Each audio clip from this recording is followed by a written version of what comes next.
a ação judicial contra o INSS. O que acontece? Quais são as chances que você tem para ganhar um processo judicial? Quanto tempo leva para você receber, por exemplo, o pagamento de atrasados depois da sentença, que o juiz publicar a sentença da ação favorável a você? Qual é o período, o prazo para que você comece a receber esses atrasados? Existem mesmo atrasados? A partir de que período que eu vou receber? E o perito judicial, como é que funciona? Qual o peso da decisão dessa perícia judicial? O que o magistrado, no caso, leva em consideração? O que é mais importante para que o juiz possa ter uma decisão que realmente atenda os direitos tanto do INSS como também de você, segurado? Porque existem ações na justiça que também são favoráveis ao INSS, tá bom, pessoal? Não quer dizer que você vai entrar com um processo aí judicial e você vai ganhar a ação. A justiça não funciona assim. Para você conseguir ganhar uma ação judicial, seja ela contra o INSS ou qualquer outro tipo de ação, você tem que ter provas, você tem que demonstrar testemunha, você tem que ter muitos elementos favoráveis que vão dar base para que a lei seja cumprida. Porque se não for assim, qualquer um entra pedindo o que quiser, e se não tiver a lei, não seguir a lei, o magistrado vai seguir a sua própria opinião. E nesse caso, o risco de se fazer uma grande injustiça é enorme. Então nós vamos falar tudo relacionado à ação judicial nesse vídeo. Por isso é muito importante que você acompanhe esse vídeo até o final para que você não perca nenhuma informação. 10, 15 minutos que você assistir esse vídeo vale um conhecimento de meses ou até anos, para você não ficar perdendo tempo sem saber o que fazer quando o INSS, por exemplo, tomar uma decisão que não seja favorável a você. Então, meu amigo, minha amiga que estão chegando aqui pela primeira vez, vocês podem também aproveitar todos os conteúdos já existentes do canal, que já ajudaram muita gente, e eu tenho certeza que vai lhe ajudar muito também. Vai tirar muitas dúvidas, vai lhe mostrar caminhos, vai lhe trazer conhecimento. Como já ajudou muita gente aqui, vocês podem aí verificar através dos comentários do canal. Então não deixe de assistir esse vídeo até o final, porque você vai sair muito bem esclarecido. Bem, como nós falamos, vamos falar de processo aqui, especificamente de INSS. O magistrado, para ele tomar uma decisão, ele se apoia em cima de leis. Existem as leis para que ele saiba o que realmente deve ser feito. E esse magistrado, ele tem todo esse conhecimento, mas ele precisa de bases, precisa de elementos para tomar uma decisão, para se fazer cumprir a lei.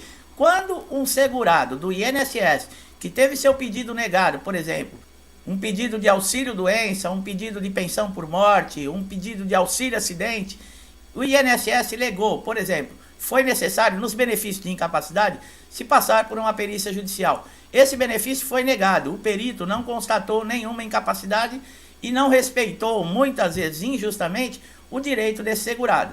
O que acontece? Esse segurado vai e recorre à justiça. Um processo judicial, ele é diferente do INSS, tanto os prazos como os trâmites. Existem elementos que, por exemplo, no INSS podem até passar, na justiça não. Como nós falamos, os elementos que vão fazer com que o magistrado se baseie na lei, quais são? São documentos, testemunhas, principalmente nós vamos falar da documentação atualizada, pessoal.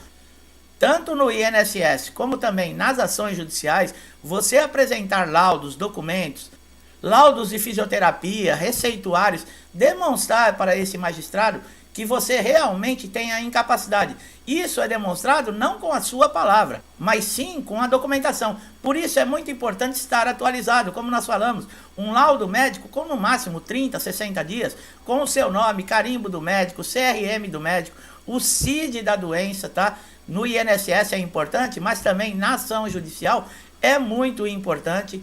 E uma previsão, por exemplo, de afastamento. A partir do momento que essa ação chega na mão do magistrado, ele vai verificar, é necessário para os benefícios de incapacidade, como nós falamos, de perícias judiciais. Nesse processo, ele já vai ver que o INSS negou, no caso, a perícia.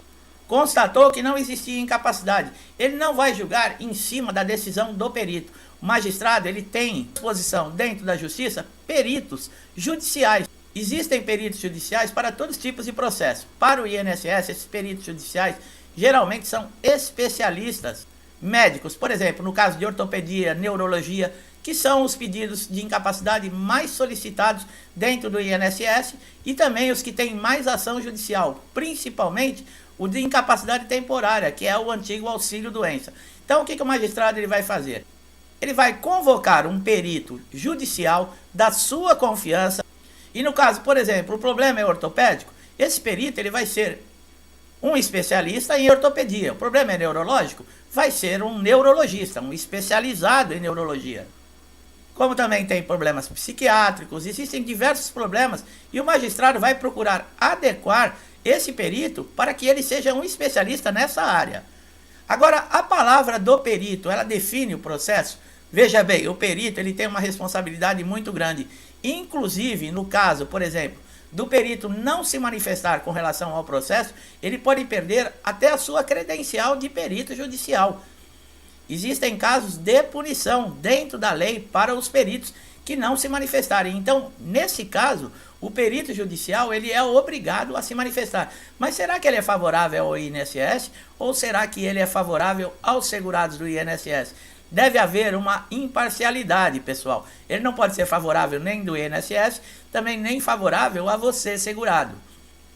O perito está ali para analisar a sua incapacidade, para ver até que ponto você está sem condições de desempenhar a sua função, se ela é realmente temporária ou se é permanente, porque essa decisão é uma das que mais vai pesar quando o juiz pegar lá o processo e ler.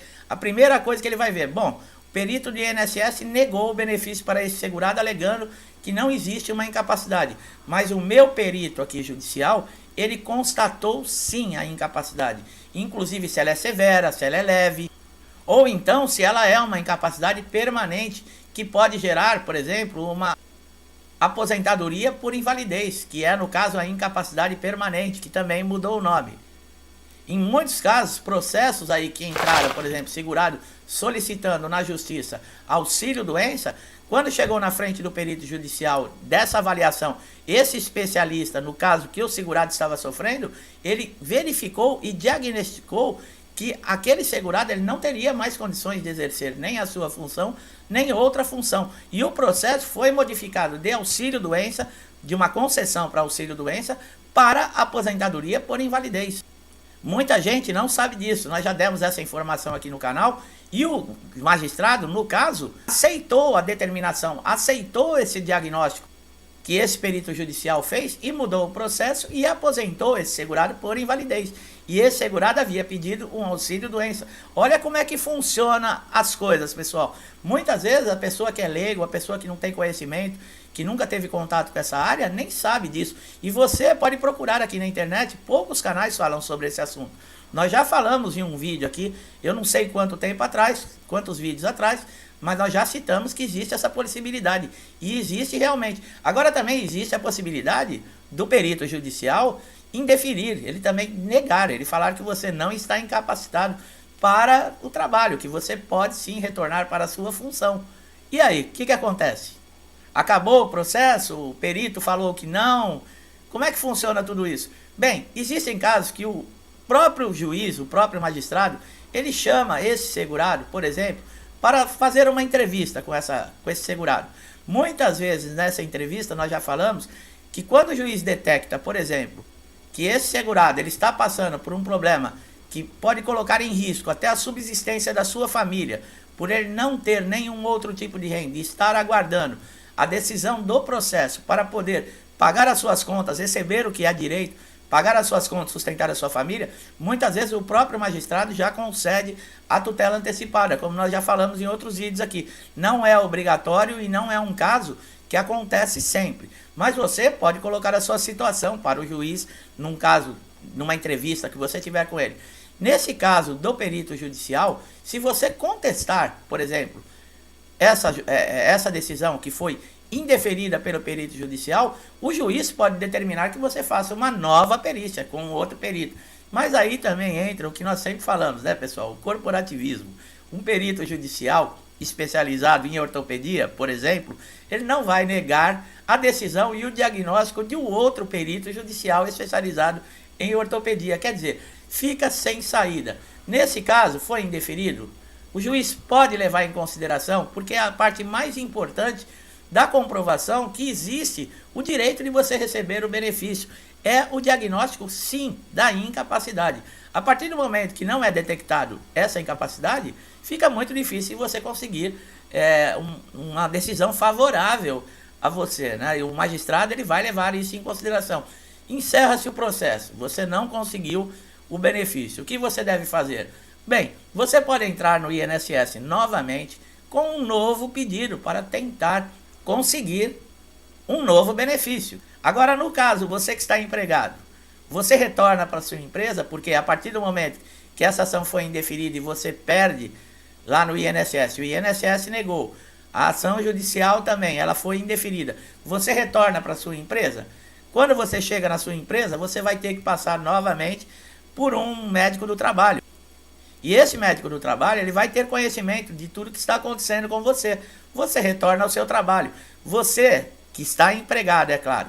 O que acontece? Para você conseguir um afastamento e solicitar novamente um pedido de benefício no INSS, você vai ter que pegar novamente um atestado, um afastamento de 15 dias. A partir do 16º dia, você vai entrar no INSS e vai começar tudo de novo, aquela história de passar por perícia, de juntar documentação, de atestar novamente se você está incapacitado ou não. Quer dizer, é uma novela, pessoal. Chega a ser uma novela, mas isso acontece. Esse é um dos motivos também que nós vivemos falando para você deixar toda a sua documentação guardada num lugar que você vai evitar que, por exemplo, dobre, mole, que fique ilegível os dados que consta, por exemplo, num laudo. É muito importante você guardar essa documentação com responsabilidade, porque dentro de um processo judicial você vai precisar sim. Agora, a decisão judicial sendo favorável a você, você vai ter um período de espera para receber, para começar a receber, por exemplo, os seus atrasados e do INSS. Geralmente se demora entre 60 dias mais ou menos. A decisão judicial sendo favorável a você, já é enviado para cálculos esse processo. E a partir de que data vai ser feito esses cálculos para esses atrasados? A partir daquele primeiro pedido, daquele primeiro requerimento que você fez no INSS. A partir daquela data, você passa a ter direito, através do processo judicial. A justiça ela não vai te pagar atrasados a partir do momento que você entrou na justiça. Porque lá atrás, no caso, o magistrado constatando a decisão favorável a você, ele reconhece que o perito do INSS está nula a decisão que ele tomou, o diagnóstico dele foi errado e você já tinha direito desde lá do primeiro requerimento. Então, a partir dessa data, lembrando que acima de 60 salários mínimos, esses atrasados eles são pagos em RPVs. O processo teve a decisão, foi feito os cálculos, você vai receber uma carta dizendo o banco que está o endereço, o valor que você tem a receber a partir de tal data. Você pega a sua documentação, segue para esse endereço para receber esse atrasado, que não pode ultrapassar 60 salários mínimos. Esses são pagos em requisições de pequenos valores, conhecido como RPVs. Acima de 60 salários mínimos, já passa para precatórios. Esses precatórios dependem de liberação do governo para você receber. Geralmente é feito uma vez por ano. Então pode demorar um pouquinho mais, mas você também recebe esse dinheiro. Então fique bem claro, pessoal, nem sempre uma decisão de um processo judicial contra o INSS ele é favorável ao segurado. Mesmo a perícia judicial também não quer dizer que o perito judicial ele vai ser favorável ao INSS ou favorável a você. Responsabilidade e imparcialidade ele tem que ter, porque isso também pode dar até problemas de responder na justiça e dar até prisão para esses peritos. Ele tem que ser imparcial, ele tem que fazer um diagnóstico. Por isso que a perícia judicial ela é muito levada em consideração comparada do INSS, porque o perito judicial ele vai te avaliar. Ele vai ver o seu problema, ele vai ver a sua documentação, ele vai fazer um diagnóstico, tocar em você, ver até onde você está realmente impossibilitado para exercer a sua função. Nesse caso, ele diagnosticando, como nós falamos, é uma lesão leve. Não, é uma lesão grave que o impede para toda e qualquer função. Você sai aposentado por invalidez ainda, com uma decisão que você não esperava. Meu amigo, minha amiga que chegaram aqui a primeira vez, eu espero que esse vídeo tenha sido esclarecedor, que tenha tirado dúvidas, que tenha lhe levado conhecimento. Conhecimento é alguma coisa que ninguém tira de você. Se você gostou do nosso trabalho, não deixe de dar um like aqui no vídeo, se inscrever no canal, ativar o sininho de notificação para sempre estar recebendo nossos novos conteúdos. Meu amigo, minha amiga que estão sempre aqui comigo, muitos desde lá do início do canal, eu não canso de agradecer, meu muito obrigado, que Deus lhes abençoe, traga paz, harmonia, muita tranquilidade para você e para toda a sua família. Um forte abraço a todos e até os próximos vídeos.